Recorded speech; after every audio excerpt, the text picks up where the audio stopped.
understood the warning much later. Standing on the edge of that same clearing with my pack half on my shoulders, fingers clumsy and unsteady on the straps. The dog hadn't wandered into my camp by chance. It hadn't been looking for help. It had brought me evidence, because whatever happened out there couldn't be explained with words alone. If I'd trusted that instinct instead of trying to make sense of everything, I wouldn't still replay that night in my head, wondering how close I really was to something I never saw.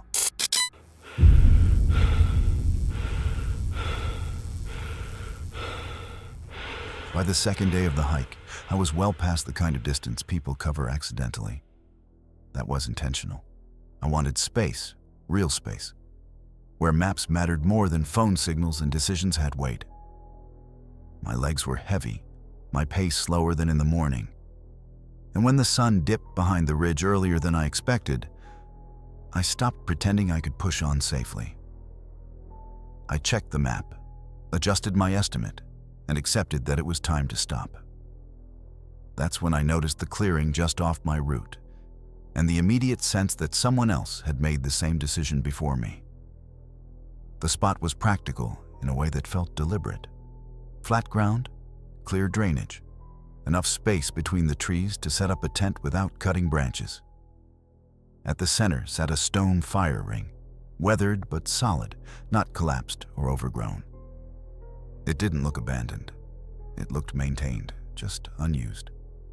There were no obvious signs of anyone nearby, but the place didn't feel random either. I hesitated longer than I needed to, then shrugged it off and started setting up camp. Sometimes you get lucky. Sometimes you don't question it. Once the fire was going, the clearing felt smaller. The light defined its limits sharply, pushing the trees back, but not very far. I ate, stretched my legs, and went through my usual routine, listening to the forest the way you do when you're alone. Not expecting danger, just staying aware. The sounds were normal enough. Distant movement, the occasional shift of branches, things I couldn't see and didn't need to. I remember thinking I'd sleep well once I crawled into the tent. The sound that caught my attention wasn't loud. It was close, not hurried, not careless. I reached for my flashlight out of habit. But before I turned it on, something stepped into the firelight on its own. A large black German shepherd emerged from between the trees, calm and steady, its coat clean, its posture alert. It didn't circle the camp or keep its distance. It walked straight up to the fire ring as if it already knew where it was going. The dog lowered its head and placed something on the ground between us. Then it stepped back once and stopped. It didn't bark, didn't wag its tail, just stood there watching me. I felt an unexpected tightness in my chest, the kind that comes when a situation doesn't match any familiar pattern. I bent down slowly and saw that the object was a leather wallet, darkened by moisture, the edges soft and warped. When I looked up again, the dog had already turned away. It moved back into the trees the same way it had appeared, quietly, efficiently, without hesitation. I listened for it out of reflex, but there was nothing to follow.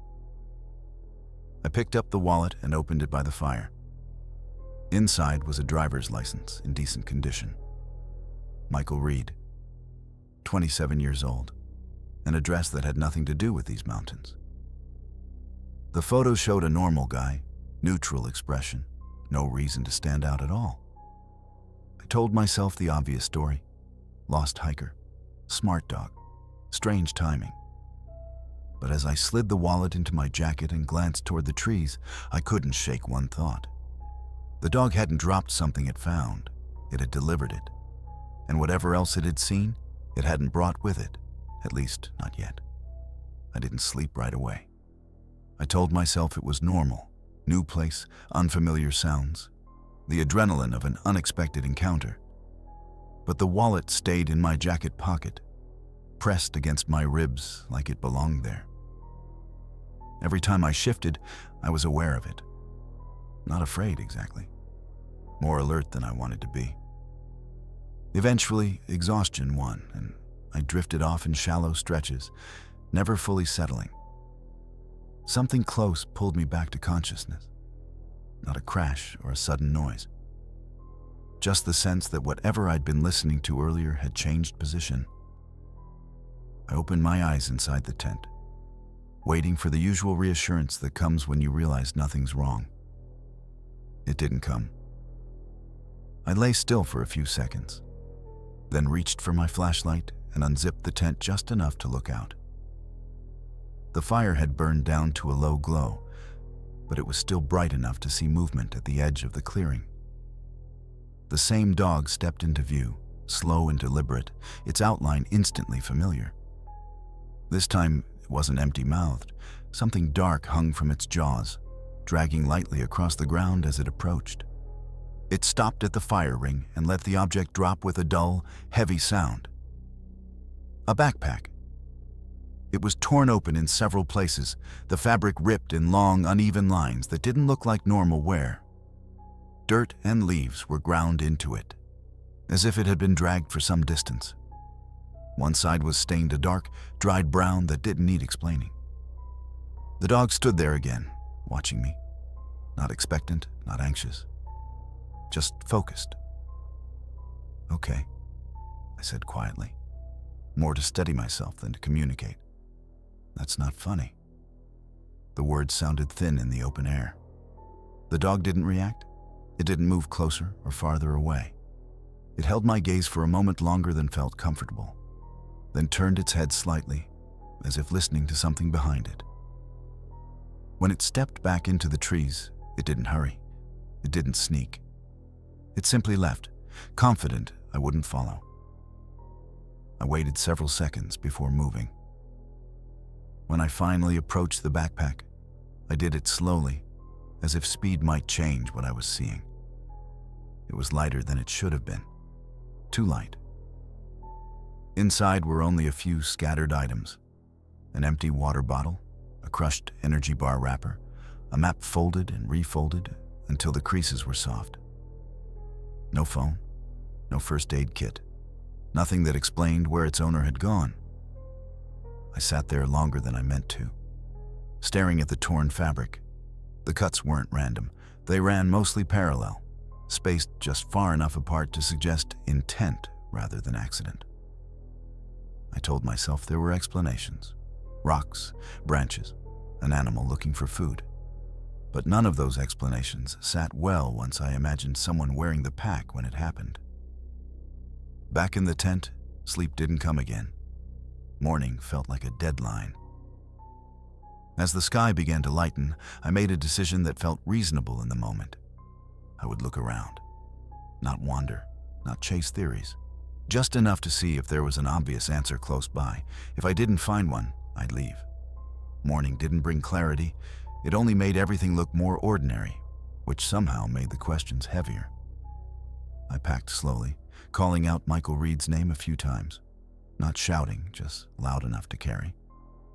My voice sounded wrong in the open forest, too deliberate, like I was trying to force an answer out of a place that didn't owe me one. I followed the most reasonable paths first. The edge of the clearing, the slight slope where water would run downhill, areas where someone might have sat, rested, slipped. I checked soft ground for impressions, branches for breaks, anything that suggested direction or urgency. There was nothing. No tracks that made sense. No disturbed areas that held together as a story. It wasn't that the forest was hiding something. It was that it offered too many neutral explanations, none of them useful. After an hour, I felt it creeping in. That dangerous mix of fatigue and focus where bad decisions start to feel justified. I caught myself scanning farther out, widening the search without meaning to. That's when I stopped. I hadn't come out here to solve anything. I wasn't equipped for that. The smartest move was to leave while I still could and report what I had found to people whose job it was to deal with missing hikers. I headed back toward the clearing, already rehearsing how I'd explain the wallet and the backpack without sounding unhinged. I started breaking down the tent, moving on autopilot, when something on the edge of the clearing pulled my attention sideways. A tree, close enough that I must have passed it the night before. The bark was torn open in several places, the marks deep and fresh enough that the lighter wood beneath still showed. They weren't scattered. They ran in long, uneven lines, mostly parallel. The spacing was wrong for branches, wrong for a fall. I stood there longer than I should have, comparing them in my head to the tears in the backpack, and felt the pieces locked together in a way I didn't like.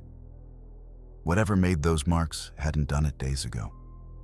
It had done it recently, close enough in time that the idea of distance stopped being comforting. I finished packing without rushing, but faster than before. I didn't look into the trees again. I didn't try to listen for anything specific. I just started walking, keeping my pace steady, resisting the urge to check over my shoulder. Somewhere behind me, a branch shifted, not sharply, not loudly. I didn't stop to confirm it. I kept moving, holding on to the only conclusion that mattered. The dog hadn't been guiding me towards something. It had been drawing a line. And whether I understood it or not, I had already crossed it once. If this story unsettled you, leave a like and let the shadows know. Subscribe for more tales you shouldn't hear after dark. And if you've seen something you can't explain, tell us in the comments. We're always listening.